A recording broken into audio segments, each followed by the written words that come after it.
Welcome in, everybody, to Leading Off right here on Fantasy Pros. It is me, Joey P, Joe Pisapia. That, of course, is Dinger Dan Harris, and it's you. And we're talking all things baseball today. Hopefully you listen to us and ignore the DFS slate like we told you to, because it was gross, it was terrible, landmines everywhere. But tonight will be a different story. We'll get to all those games, and I mean all of them, because everybody's playing tonight. Hopefully, God willing, as my grandmother used to say, it'll all work out. And of course, we had a couple walk-offs yesterday, and some other fun things to get to. But Dinger Dan, first and foremost, how was the camp drop-off? Everybody get to camp okay? So smooth, just like butter. I mean, just drop those kids off. It amazes me how my kids have gone from people who wouldn't leave my side to literally let me out of the car, Dad. I see my friends up there and go. It's the beauty of just growing up. It's like us, Joe. Like you're almost ready to take the show by yourself, ready to go. You don't need me anymore. Just run everything by yourself. It's fine. But yeah, it went well, but I'm ready to talk some baseball. Let's do it. Isn't that what I've been doing this whole time I've been here? Yes. And just yes. pretty much but that put first everything day, on my shoulders. First day in the company, you were like, how do I do stuff? And then I was like this. And then you're like, okay, I've got it. And it hurt me.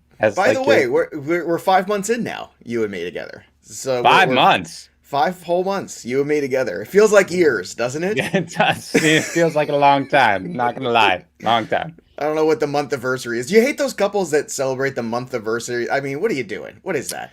My wife and I agreed when we got married, we'd only celebrate if we made it like 50 years. Until then, we just ignore every anniversary. We had about a month, no years, no nothing. 50 years or bust. That's it. That's how we roll. There you go. And that way, you know you're running the marathon. It's not like this annual sprint. There you go. Very smart. That's good relationship advice there from Dan Harris. Let's get to some baseball.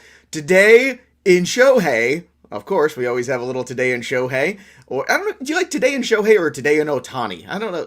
Today in Shohei. Today in Shohei. I just wanted to double check. All right, so Ohtani yesterday allows 1 run, very efficient start for him, a lot of strikes thrown, gets an RBI, and steals his 14th base, which we never talk about, the fact that the guy's got 14 steals now.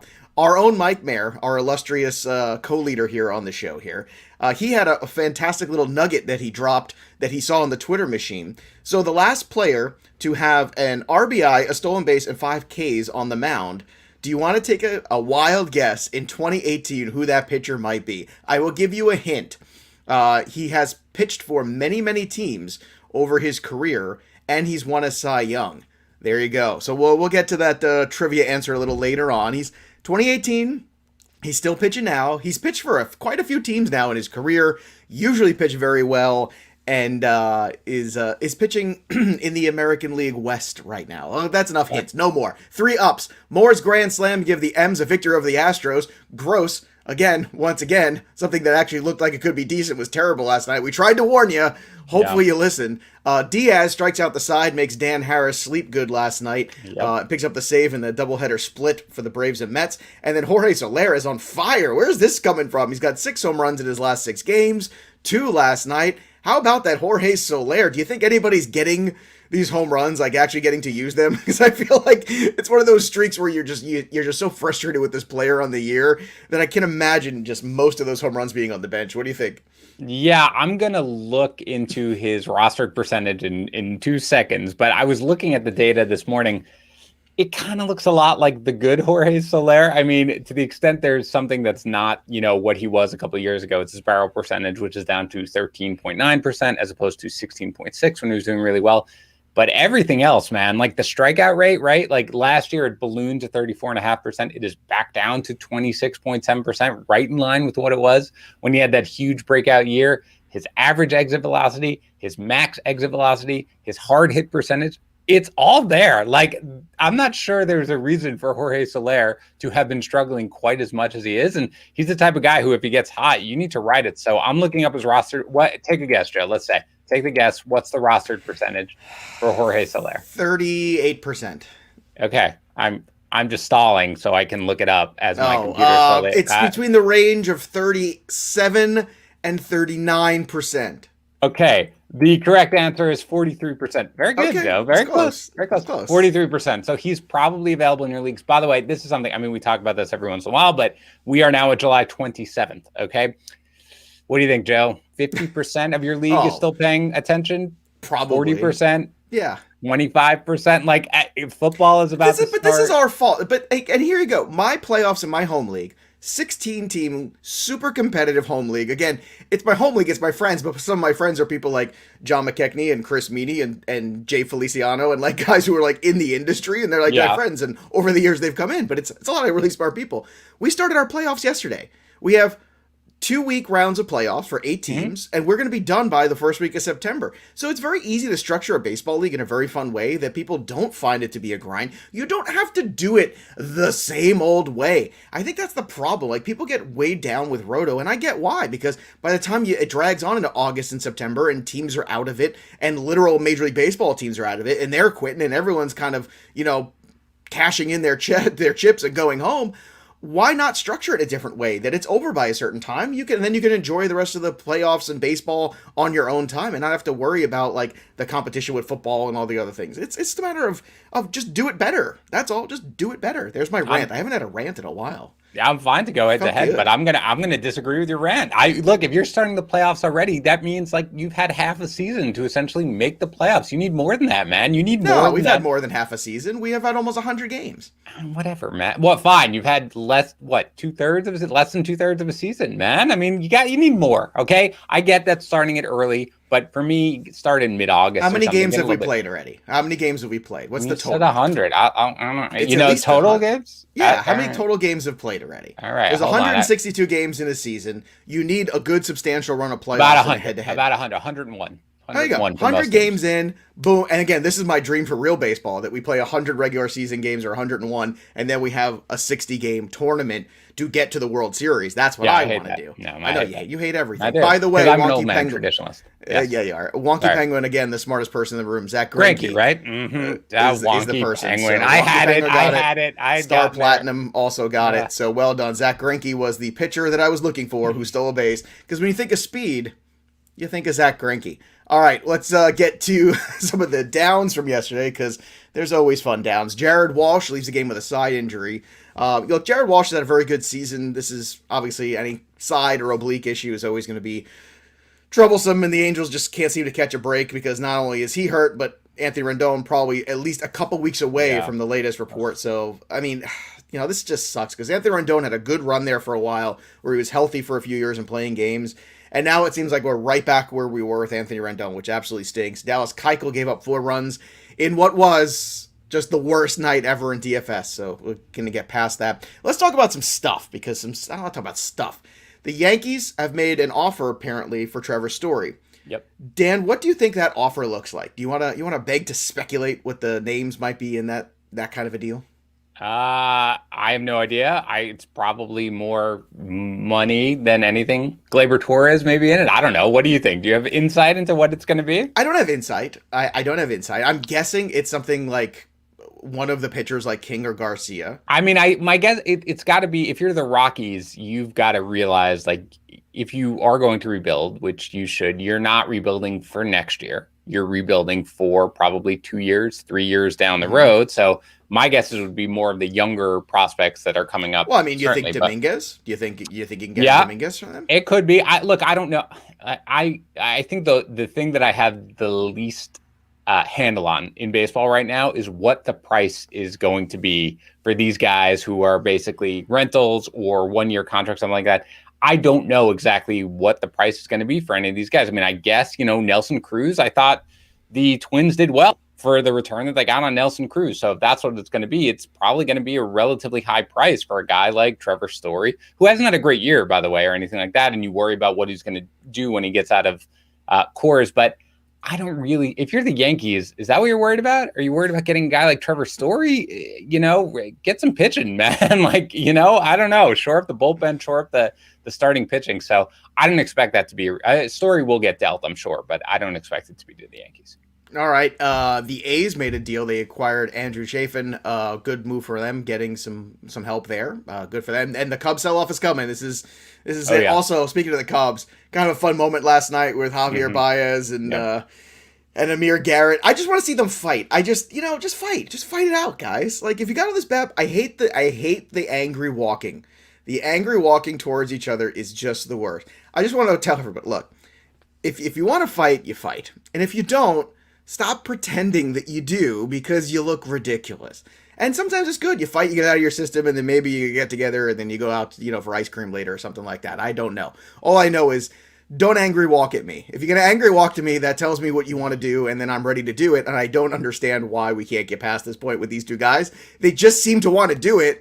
And if Baez gets traded to Oakland, we have less of a chance that's going to happen this year. It's very, very upsetting to me. But anyway, it was a fun finish. It feels like watching some of the Cubs highlights yesterday, Dan. It felt like this team was like, all right, guys, you know what? The company's laying us all off. Let's go out there and have some fun. They kind of looked like a group that was just kind of, I don't know, lighthearted and fun. Like, hey, man, we're getting laid off. We're all, this is kind of the way business is going. And that was kind of the vibe of yesterday's game with the Reds.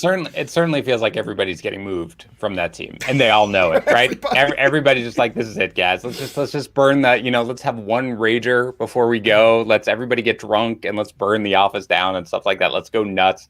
Yeah, they're all getting moved. I personally am a fan of the walking towards you without actually having any sort of intention to fight, because that's what I do, because I feel like it makes me feel tough inside, but then I don't actually get the crap beat out of me. So that's how I would do it. I'd be like, what? You want this? Hold me back, like that. One of those. No, just if you angry walk towards me, then that just tells me what you want to do, and I'm okay. It's not my fault some random person held me back the entire time. I mean, I wanted to fight. Okay, I couldn't help it. I actually always struggle. This is true. It was always harder for me to fight people my own size or work with people in the fight world, because I was a fight choreographer for 20 years, and when you're just, because I'm only 5'7", I'm always used to working with people bigger than me, right? For the most part, especially in that world.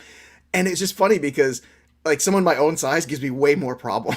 All right, so if you're a fifth grader out there listening to this show, go ahead and fight Joe, because he's not going to be able to mess with you. You might be my kryptonite, man. It's true. It's true. Angry walking, pissing Never know. off. There you go. There's my angry Joe rant. I really had to get some things off my chest. It's been a while. I've been really happy. It's been summer. I've been outside. I've been in the pool. It's been nice. But man, it's just lately, I don't know, today it all crept up on me. Let's get to the standouts. Kyle Muller, 5 shutout innings. That helped nobody. Joe Ross, 5 shutout innings. That helped nobody, probably. Jorge Soler, 2 home runs. Helped 40% of you. We mentioned Ohtani. The 99th pitch, by the way, was 100 miles per hour. Great little note there. Alex Verdugo, 2 for 4 with a homer. He's got a matchup tonight against a lefty in Robbie Ray, by the way. And Verdugo hits lefties better than you think. Just keep that in mind. Mike Minor, 6 innings, 2 earned, 7 Ks. In a win over the White Sox, so obviously everybody thought that was going to happen. And Michael Pineda, who's been terrible, all of a sudden found himself 6 innings, 6 Ks. Ugh, gross. Can Michael Pineda help somebody? You think anyone's going to go and try and make a deal for him?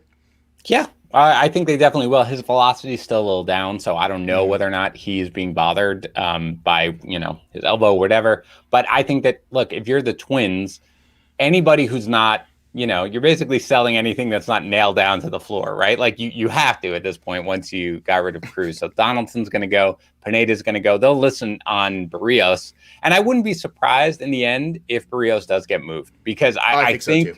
Because, again, pitching is so scarce right now. Everybody needs it, that somebody's going to come in and try to blow them away and everything like that. So, I think everybody's going at some point. And Pineda, I would be surprised if he's still a member of Minnesota after the trade deadline. There's a fun comment from the Peanuts and the Cracker Jacks. I love how Dan's memory of 5'7" is 5th grade. Also very true. Isn't that and Mr. Buster says 5'7". Joe should be getting dropped off a camp. True. That's fine. Mr. Buster, why don't you drop me off a camp? And why don't you walk angrily at me as you drop me off? And we'll just make sure you do it on your knees so you can be the same height as Joe, and then he can't fight you. Don't worry about it. You're fine.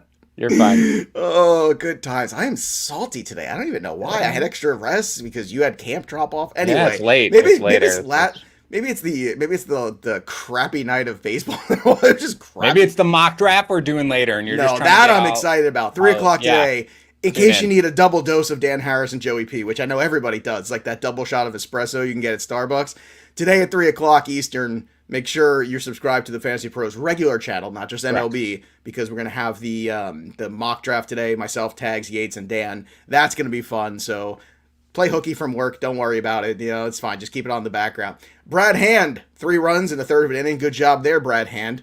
Kyle Hendricks, 5 runs, 4 Ks versus the Reds. We told you stay away from Hendricks and Miley. Hopefully you did, because Miley wasn't any better. And this is quintessential Wade Miley. And my continual my hatred of everything this morning. This is Wade Miley, right? He had a couple really good starts, right? And then 4 innings, 3 runs, 2 Ks, gross. Garcia, gross, 5 earned runs, 1 walk, 9 Ks, that's great, 5 earned runs. Boo. News and notes, Taylor Rogers left the Monday game with a finger sprain. Spencer Howard left to start with a blister. McMahon missed another game with lower leg stiffness. Baez was out of the lineup with the heel, but he did get that hit off Amir Garrett, as we talked about. Savali moved to the 60-day IL for the Cleveland Guardians. I'm going to start saying it just to get in there. No, let's do it now. And the Nationals are listening on everybody except Juan Soto, so that should be interesting. Yeah. We never talked about the Guardians thing. I got no problem with this. I like the Guardians name. Like, it's fine. It's good. You can have some fun Guardians of the Galaxy things. It's the Guardians of the Land. It works. Baseball, we have 2 baseball teams that are named after colors of socks. What's wrong with the Guardians, for God's sake?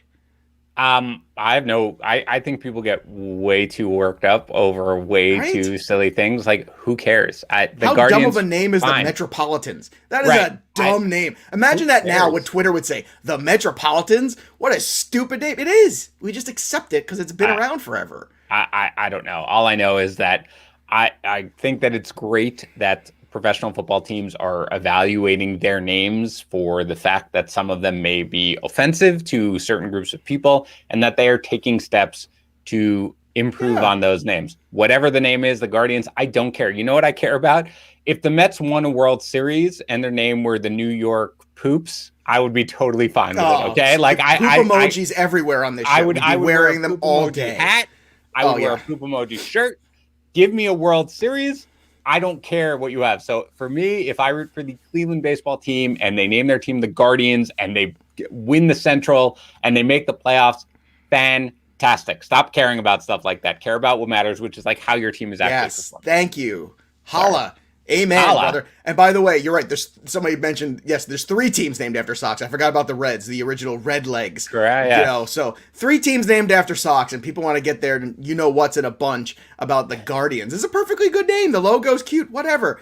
All right, let's get to the Peanuts and the Cracker Jacks and the home runs. 5 of the top people, still the 5 top people, still where we're at right now. Go Cards, got Bichette. Turf Durgeson, welcome back. Votto, up to 14. Look at Joey Votto, by the way, hitting home runs and stuff. Yeah, Joey Votto. We don't talk about him very much. Not a Hall of Famer, but yeah. Tuma dreams of Joey Votto, getting on base with walks. But Votto has been great this year. Like, a really solid bounce back that he's had, and we just don't talk about him. So, old guy, doing really good stuff, a lot like us. So way to go, Joey Votto. I love Joey Votto. He's just not a Hall of Famer. That's all. Yeah, first ballot Hall of Famer. I agree. Texas, I'm not sure what that is. A Turburglar 32 moved up to 13. Both had Devers. Luke Pancakes had 15. Abe 12 had Devers. And Mike Mayer, our own Mike Mayer, had Devers. He moves up to 11. Look, I don't care where you finish, but you got to finish ahead of Mayer. That's my only thing that I'm laying out there to you.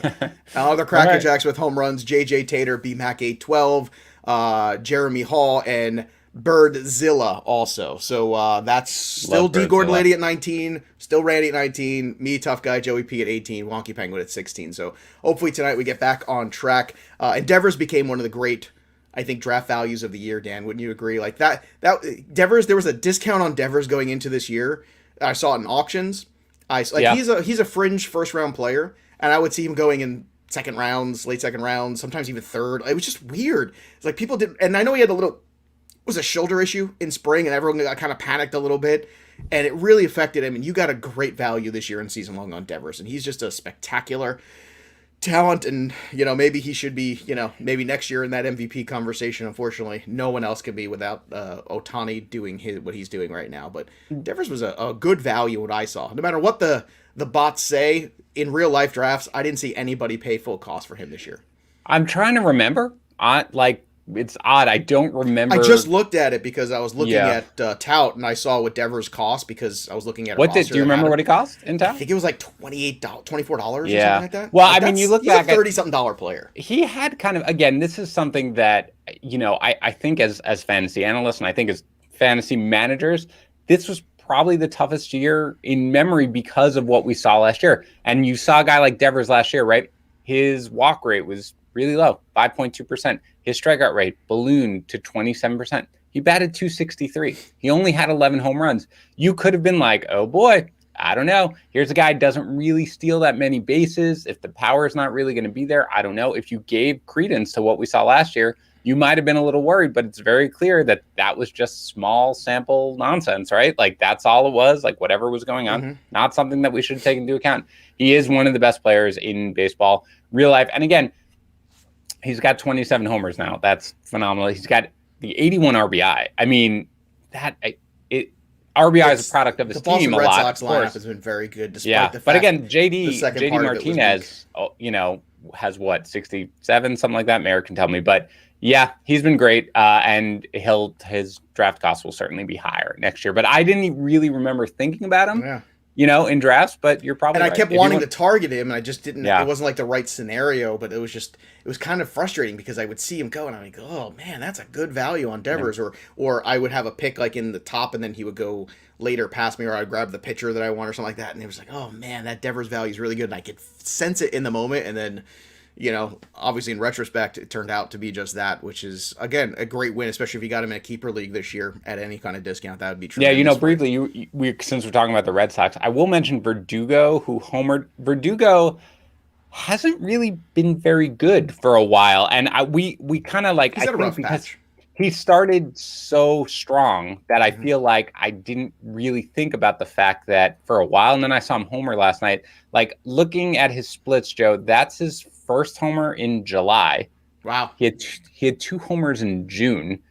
Like, he batted 257 in June, 268 in July. In the second half, so since the break, it's only been a little bit, he's batting 242. He actually has not really been. And by the way, this is a good thing too. You mentioned his splits versus lefties, Joe. Ready? Last year he hit 300, I think, against left-handed pitching. He's batting 200 against lefties this year. This year, wow. Yes, that's a huge drop off. And it's something that's the struggle right there. There you go. Correct. Exactly. Where last year he was, and again, he was great in the beginning of the year, but basically for the last 2 months almost, he just hasn't been doing it, and he's been dropped to 6. He was batting second in the lineup. He's been batting 6 lately. For Verdugo, it is something where you might want to try to see if you can take advantage of the perception that I think fantasy managers have, that Joe, that you and I have of him, right? Because until last night when I was like, oh, he homered, I was like, oh, when's the last time he homered? And I looked it up. I was like, oh God, that's been a really long time. I don't think we realized just how bad he's been. So you might want to try to see whether or not you can sell high a little bit on Verdugo, because people might not realize just exactly how quiet he's been. What you want to do is get that quiet, skin-safe technology, and you know what I'm talking about. It's that Lawnmower 4.0 from Manscaped. Go to manscaped.com, get that Lawnmower 4.0, the battery. This is the longest lasting in the history of batteries, the 4K LED light, all the different guard lengths, and look, it does the job. That's what you need. And so does the code leading off. Use that code, get 20% off and free shipping with your order at manscaped.com. Again, the code is leading off. Make sure you do that, because I think we get kickbacks, right? For every lawnmower we sell, we get some kind of cryptocurrency. Awesome. Me and Dan, that's what we get. I don't know what the cryptocurrency is, but we're getting it. But seriously, use that code, manscaped.com. Again, it's leading off, 20% off, free shipping. Your balls will thank you. Let's get to the DFS slate for tonight. Full slate, 15 games. Robbie Ray at the top at 10K at FanDuel, 10.1 on DK. Lance McCullers similarly priced, 10.5 on FanDuel, 10.4. And then you got Charlie Morton, who's only 8.6 on FanDuel against the Mets, 9.8 over on DK. Now, on FanDuel as a standalone cash game, I feel pretty good saving like $2,000 and going down to Charlie Morton, because he's owned the Mets the last couple starts. So that's where I want to live. Robbie Ray has some risk in Boston against Boston, even though he's been very good. Forget the last outing against Boston, I know, but it was also in Buffalo, so you can only take so much of that. And then you got McCullers against Seattle, but I don't know if that's a $2,000 difference for me, Dan. That's just where I'm at. For sure, my favorite of the guys you mentioned on FanDuel, at least, is Morton. Again, we saw yesterday with the Mets, it's not exactly like their offense is exploding at the moment. No. Morton can always throw out a dud. But for the most part, Morton has been very solid, especially, over the last month or so. And again, the Mets right now are just, their lineup is fairly strong, but McNeil is clearly battling something as he's in and out. And Conforto hasn't exactly run with the hot streak yet. JD Davis still finding himself. So I would go with Morton there, just because I think he presents the best value. Absent that, if you are paying up, it is Ray for me. Again, I know the Red Sox are scary, but as you mentioned, in Fenway, it's a little better for them, not in Buffalo. or whatever. So I Who wouldn't would have have thought you would say something like that? Right, exactly. As long as, geez, it's so much better in Fenway Park than Buffalo. Thank God we're in Fenway. Oh, right. God. Yes, exactly. Sandy Alcantara is 9-3 and 8-5. He's a better value on DK. Also, I think Kenta Maeda is a secondary arm on DK tonight. You should consider it 8-2. I can't get there on FanDuel only because Charlie Morton is basically the same price. So, but I think that pairing, Maeda and Morton, is the way I would like to go on DK. Get a really good value and pay up for all the hitters. Julio Urias, 8.7, 9K on DK. He's going against the Giants. Adam Wainwright, expensive too, 9.7, 8.8. So it's kind of tricky tonight. I would kind of stick with the guys we were talking about. If you want to do McCullers, I think that's okay too. Seattle does have some strikeout in that lineup. Stacks tonight, Houston and Toronto is the way that I would want to be going personally. And if you want a game stack in Washington and Philly, has a high run total too. A lot of perceived runs there. Perceived value on the board on FanDuel. Brendan Rodgers at 2.2, hitting in the 2 hole tonight. Cabrian Hayes, just 2.5, also hitting at the top of the order. I think he's in the 2 spot also. And Wander Franco's at 2.7. He's hitting in front of Nelson Cruz now. This is a good thing for Wander Franco. Let's see if we can get him going. On the DK side of things, Gleyber Torres at 3.4, Cole Calhoun at 2.8. Jorge Soler is still very cheap despite all the home runs, 2.8. It's what, the 2 true outcomes, right? He strikes out or hits a home run. Yep. Eloy Jimenez, also, DraftKings has been, I guess, out at the bar late in the summertime or down the shore. Still hasn't adjusted Eloy Jimenez. He's still just 2.5. Don't know why, but I'm going to keep rolling with it. And Michael Brantley at 3K. Home run calls of the night. Dan, where are you going? I'm going to the St. Louis Cardinals, and I'm taking Paul Goldschmidt. There aren't a lot of guys that I would pick on with the pitchers right now. I like Goldie. We always do. He's a fan favorite of this show. So I will go with Goldschmidt here to get me back on the schneid. Jeez, I'm a little cold right now, so let's go. Yeah, we got to get you on the board. You were red hot there. There was a time... Hot. Oh, man, Dan Harris it was like the Wolf of Wall Street on this show. It was like my guy got rained out, and I had to pivot, and since then I've just been cold. Gotta get back. Gotta get back in there. I'm going with Marcus Semien tonight in Boston. Yeah, that's where I'm going. Let's go, Marcus Semien. You look up at his stats. Remember how people were panicking in April about Marcus Semien? Well, he ain't panicking now. He's had a terrific season, man. So give me Semien tonight. I don't want no more Vlad. No more of this. I want somebody different in Toronto. I'm gonna pick no more Bichette. Marcus Semien, let's go. I want Dan Harris on the board. If Mike Mayer hits another one, it's going to get awfully uncomfortable around these parts. And just a reminder, we'll be back to our regular scheduled time tomorrow. Yep. 9 o'clock as usual. Thursday's another camp day. I know it's like an all over the place, but we're in the same range. 9:30 on Thursday, and then 9 o'clock again on Friday with Tuma and Joey P. That's going to be must-see television. So Mayor was gracious enough to hang out with me last time. This time we get Tuma. It's good for these guys to get in here and hang out and get on the show. Dan Harris, your final thoughts for today. I don't have any. What a letdown. I was honestly like, I was going to be don't angry walk at another man. Don't angry. Oh, that's it. Okay, that's a good one. Final thoughts, okay? If you are out there and you are thinking about fighting Joey P, which I'm going to guess is roughly 75% of our listeners. Understand this. If you are taller than him, which is 99% of our listeners, you will have a difficult time. 5'7", and my guess is below, which means get your kids out there, go approach him on your knees, angry walk it, make sure that you are just staying real low for below the height of any normal male human being. Okay, good luck out there. Don't worry, you'll be fine. I can't do it because I'm taller than him. Obviously, would beat me up. It's over for you. Yeah, it's over go for it again. Go for that. It's like go Mike for the Tyson. height you were when you were 6 years old. You'll be fine. Good luck. That was always my favorite thing in the Tyson fights because there was another guy who was always fighting guys who were bigger than him in terms of size and reach, all that stuff. He would just kind of get in there and underneath him, and then that was it. And and that's why people were afraid of him because they don't know what to do. He's like this little bowling ball of a human. It just. And I'm not comparing myself to Mike Tyson, but fine, yeah. Most people would. Most and don't forget, as Dan said, if you need more of us in your life, and I know you do, today at 3 o'clock, make sure you join us for that live stream. It's gonna be really fun. We're doing a mock draft for football, and I know we're a baseball show, but still, we know you love the football too. So get in there and hang out. Also, I've got a Stages with Yates tomorrow over on Discord as well at 12:30. So we're gonna be doing all stages, answering your questions. You come on live with us and talk to us. It's not like you have to type and do stuff. You actually just hang out in the room with us. It's like a big group chat, but you actually talk to each other with your voices. It's pretty awesome. So get in on that as well. That'll do it for us, but the story of the game goes on. For Dinger Dan Harris, I'm Joey P. We'll see you next time, kids. Peace.